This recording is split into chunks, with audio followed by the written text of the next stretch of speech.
तर चला आज करूयात रक्षाबंधन निमित्त अगदी तोंडात टाकताच विरघळणारी, कमीत कमी खर्चात घरगुती साहित्यामध्ये झटपट बनून तयार होणारी मस्त मौसूत रवा बर्फी।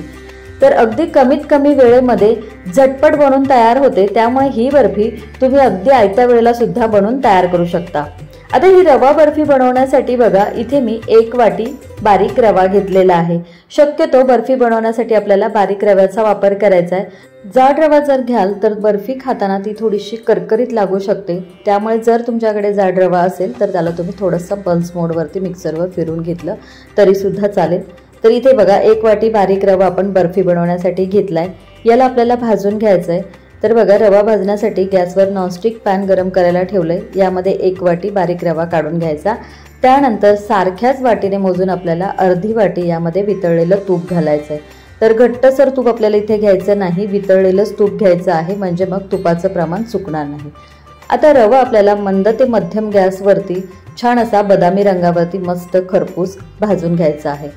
मोठ्या गॅसवरती रवा भाजला तर रवा बारीक असल्यामुळे पटकन करपतो, लालसर होतो आणि बर्फी खाताना थोडीशी करकरीत लागू शकते, त्यामुळे याला मंद ते मध्यम गॅसवरती भाजून घ्यायचं आहे। हे बघा, जवळपास 4 ते 5 मिनिटं झालेली आहेत। रवा मंद ते मध्यम गॅसवरती छान बदामी रंगावरती मस्त असा मी खरपूस भाजून घेतलेला आहे।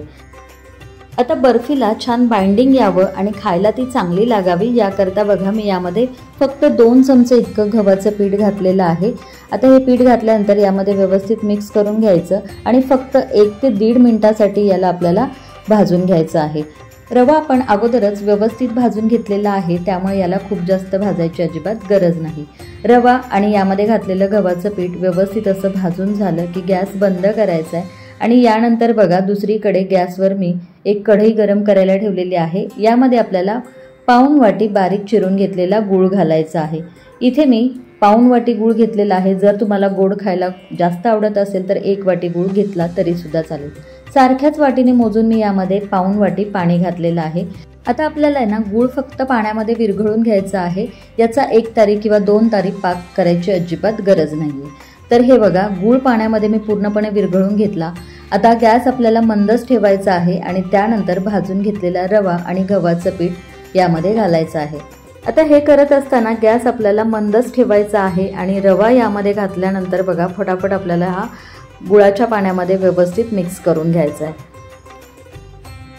रवा गुळाच्या पाण्यामध्ये आपण जसजसा मिक्स करत जाऊ ना, तसतसं तो पाणी शोषून घेतो आणि घट्टसर होतो। इथे तुम्ही बघू शकता रवा छान फुललेला आहे। आता यामध्ये आपल्याला 1 चमचाभर साखरयुक्त विलायची पावडर घालायची, याला मिक्स करून घ्यायचं आणि याला आहे ना, मंद गॅसवरती आपल्याला सतत परतत राहायचं आहे।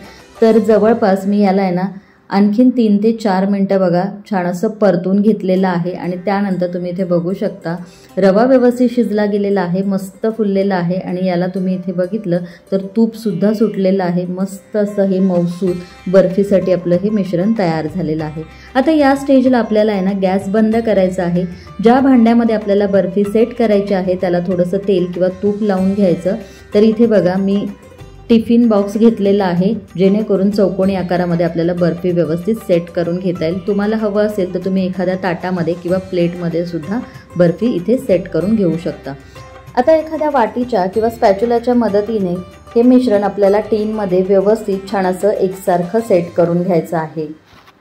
जर का तुम्हाला ही बर्फी लवकर सेट व्हावी असं वाटत असेल तर फक्त 15 ते 20 मिनिटासाठी हा टीन आपल्याला फ्रीजमध्ये ठेवून द्यायचा आहे, म्हणजे मग बर्फी पटकन सेट होते।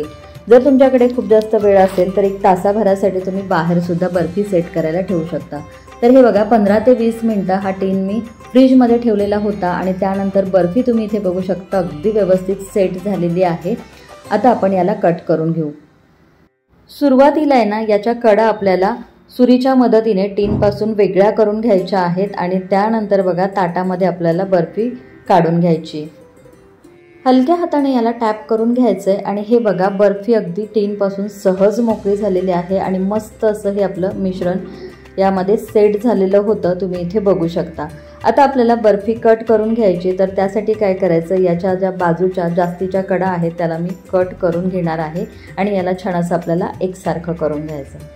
त्यानंतर काय करायचं, बर्फी तुम्हाला ज्या आकारामध्ये हवी आहे त्या आकारामध्ये तुम्ही इथे कट करून घेऊ शकता। तुम्ही याला शंकरपाळीच्या आकारामध्ये किंवा छोट्या छोट्या चौकोनी तुकड्यांमध्ये सुद्धा कट करून घेऊ शकता। तर हे बघा, इथे मी बर्फीचे थोडेसे मोठ्या आकाराचे तुकडे करून घेणार आहे व्हिडिओमध्ये दाखवल्याप्रमाणे। आणि हे बघा, बर्फी अगदी सहज आपली कट होतीये। मस्त अशी मऊसूत आणि छान अशी सेट झालेली असल्यामुळे बर्फी कट करणं अगदी सोपं जातं। तर हे बघा, अगदी झटपट आणि कमीत कमी वेळेमध्ये मस्त अशी रवा बर्फी आपली खाण्यासाठी तयार झालेली आहे। याला जर का आपण तोडून बघितलं तर तुमच्या लक्षात येईल की बर्फी किती छान मस्त अशी मऊसूत आणि अगदी तोंडात विरघळेल अशीच बनून तयार झाली आहे। त्यामुळे येत्या रक्षाबंधनला ही मस्त अशी मऊसूत तोंडात टाकताच विरघळणारी रवा बर्फी तुम्ही सुद्धा नक्की करून बघा आणि कशी झाली हे कमेंट्स बॉक्समध्ये कमेंट करून सांगायला विसरू नका। रेसिपी आवडली असेल तर व्हिडिओला जरूर एक लाईक करा, शेअर करा आणि अशाच नवनवीन रेसिपीज पाहण्यासाठी चॅनलला सबस्क्राईब करायला विसरू नका। धन्यवाद।